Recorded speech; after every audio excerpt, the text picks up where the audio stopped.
Hey, welcome back to the Touhou guide you'd ever asked for. Now I'd assume you have the confidence when it comes to facing stages 1 to 3. Congratulations, you're in the gamer zone. Oh my god, no he's not. No he isn't. Stages 4 to 6 is usually a huge difficulty spike. Things get scary, you won't trust yourself anymore, and frankly, you might even give up. Which this guide won't let you. In this video, we're gonna be talking about stage 4 and stage 4 only. You'll see why. So before we start, I need to tell you about memo stages. When I say memo, it just means that you need to have prior knowledge of the stage to easily beat it. You memorize it.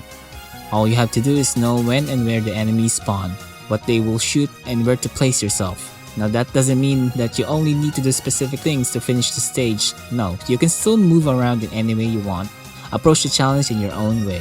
You just need to know the stage so that the stage won't be more difficult. Technically every stage is a memo stage, but you don't need to memorize the first 3 stages in order to beat it. I don't know, I'm making my own rules here. Another term I'm going to be teaching you is about streaming. No, not that streaming. No, not that one. This one.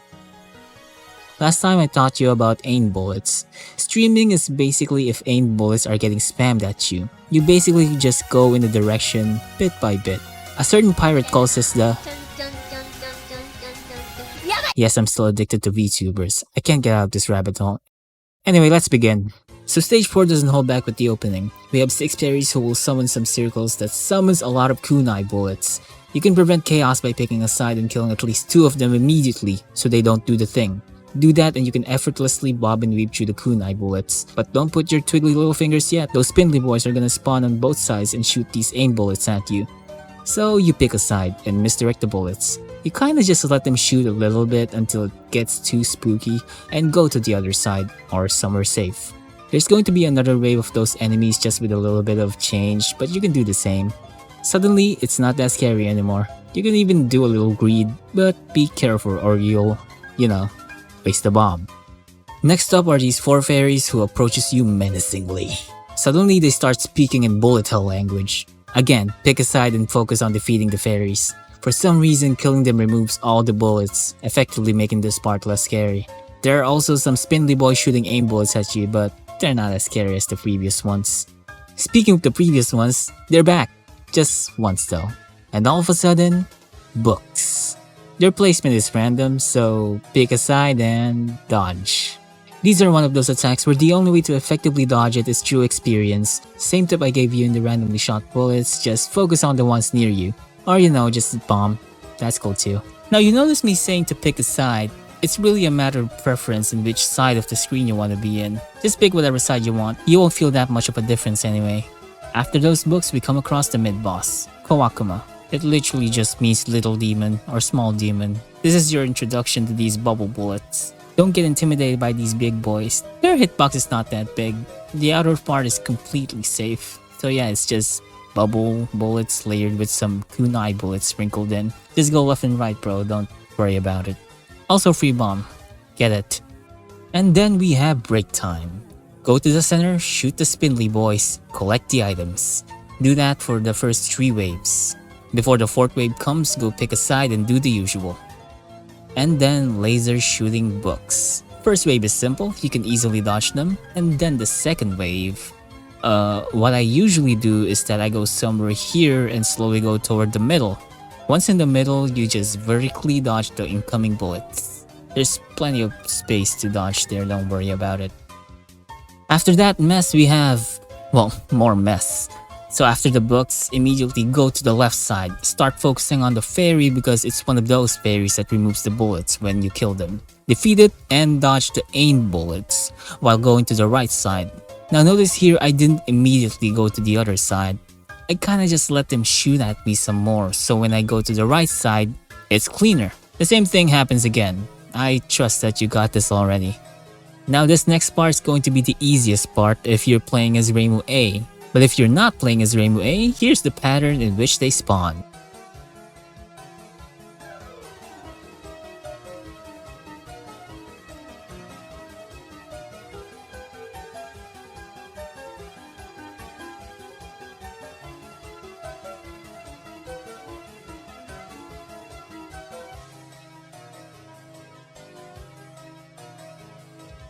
Now what you need to do is you quickly dispatch of them before they get the chance to shoot. Sometimes though you might not remember it well and mess up.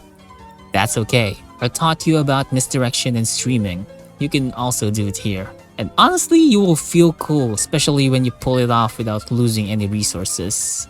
But again, it's cool to bomb as well. It's better to lose a bomb than a life. I know it's casual hours here, but sometimes we need to activate our gamer mode, you know? And these bullet tail fairies come in with some spindly boys. It's nothing new at this point.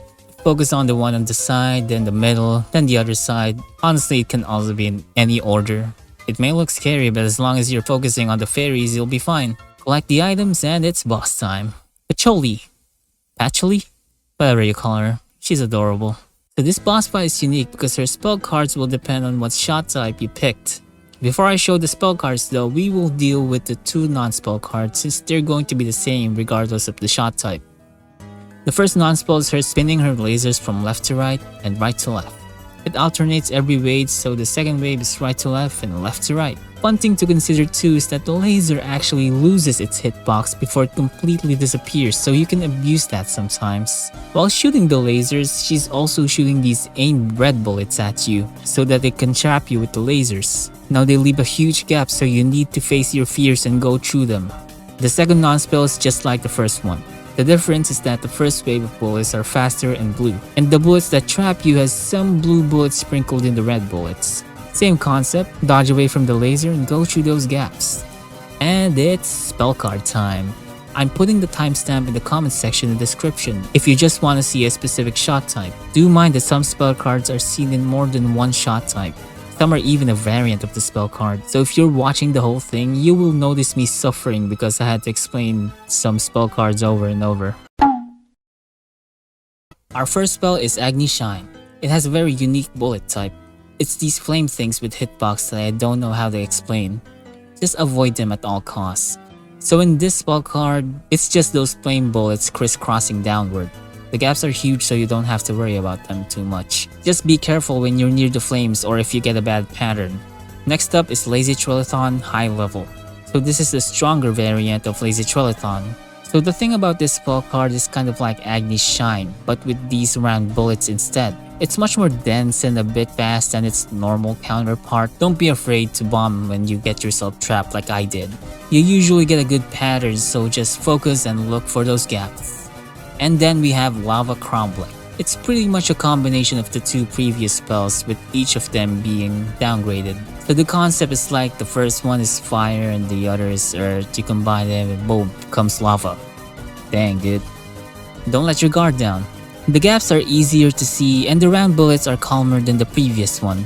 Then lastly we have Mercury Poison. Patchouli shoots out white and yellow bullets in a controlled pattern, but this becomes a problem when the two layers overlap each other. So this attack is all about confusing you. The movement makes you feel like they're about to hit you, but it won't hit you. So sometimes you don't even have to move. Only go through the gaps when it's necessary. And since the bullets are moving horizontally, dodging vertically is your friend here. Moving too much though is gonna confuse you. Or at least, me. Oh man, Princess Undine. I gotta be blunt with you guys. I'm not gamer enough to consistently finish this without losing a bomb or a life. So basically it's these very limiting lasers with more limiting bullets. And then the ambush bullets. Your survivability can sometimes depend on Patchouli's movement. It's very doable though, but I think it's safe to say that this attack is the spell card that made Reimu B's set difficult. Don't be shy on bombing. I know you're much more of a gamer than me, so you can do it better. I'm just glad it's not in the other shot types. After that psychological trauma, we have Sylphy Horn High Level. As you can see, it's the stronger variant of the spell card Sylphy Horn. It's basically a crystal diagonal hellscape. Now it is scary looking, but all you need to know is that vertical movement is the way to dodge them. Just go up and down bro. Go left and right to orient yourself. It's much better than Princess Undine, that's for sure. Third one is Water Elf. Water Elf is laning, the spell card. You just need to go in a lane, preferably the one where Patchouli is so you can damage her. The only hard part about this attack is changing lanes, but once you get used to going from one lane to another, you will consistently defeat this spell card. Or you can just die because you're not paying attention. Pro tip, please pay attention. And just like Reimu A's finale, we are also tackling with Mercury Poison. It's these combination of white and yellow bullets going in this weird and confusing pattern. Sometimes just not moving is the strategy here. Moving vertically is also good because the bullets are moving horizontally. Just try not to get confused, like me. First up in Marisa's personalized torture is Sylphy Horn. It's kinda like Sylphy Horn high level, but mirrored. It's basically diagonal hell. Try dodging them vertically. Going horizontally might get you into more danger. We move on to Agni Shine high level. The stronger Agni Shine. It's faster, so the strategy now is to let them pass you instead of you passing them. It is intimidating when they overlap, but just wait a little bit and the gaps will present themselves. That's pretty much it. Just be careful of these new flame bullets. They have spooky hitboxes. So after the fire, it hits the forest and now we have Forest Blaze. It's just nerfed version of Agni Shine and Sylphy Horn combined together. Again, vertical dodging is the key here. Just go up and down. It's that easy. Lastly, we have Emerald Megalith. It's like the Trilithon attack but with the bubble bullets. Aggressive bubble bullets. Make sure you're not brainwashed by the vertical dodge propaganda and go left and right. These bubble dudes have speed. They won't stop at anything to destroy you. Focus on dodging those bullets before microing those smaller bullets. Finally, we have Marisa B. It would be weird to say finally if this was your first choice. First, we start off with the Lazy Trilithon. Honestly, I don't notice a difference between this one and the other variant. The concept is still the same, just bullets coming down on you from above and the side. Go through the gaps, don't get trapped, bomb if necessary. I wasn't even in danger here, I just don't want to deal with this. Also, it's time for thick bullet time! Coming in for our dense bullet is Metal Fatigue. So Patchouli just decided to spam these bullets. These dense bullets. What you see here is pretty much the hitbox of these things. You need to be quick, you need to read the pattern, there's no time to be passive. Dodge aggressively. Don't do what I did here. And that's the end of thick bullet time, ladies and gentlemen. Emerald Megalith. Yeah, just focus on dodging the fast bullets first before you start attacking her or micro the smaller bullets. It's very nerve-wracking at first, but once you're used to the whole micro thing, you're already better than me. And then finally, we have Water Elf. All you need to know is that you need to stay in the lane. Yeah, you see that? You need to enter the lane zone. The only challenge here is changing lanes.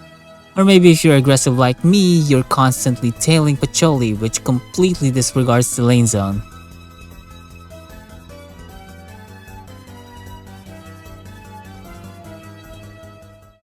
And that, folks, is stage 4. Yeah, it kinda took up the whole video, huh? Don't worry, the next one will have stages 5 and 6. It's just that stage 4 is very unique. But if you think about it, the only challenge here is the boss fight. Once you understand the stage, it's not going to be spooky anymore. But still, you face another fear and I'm proud of you.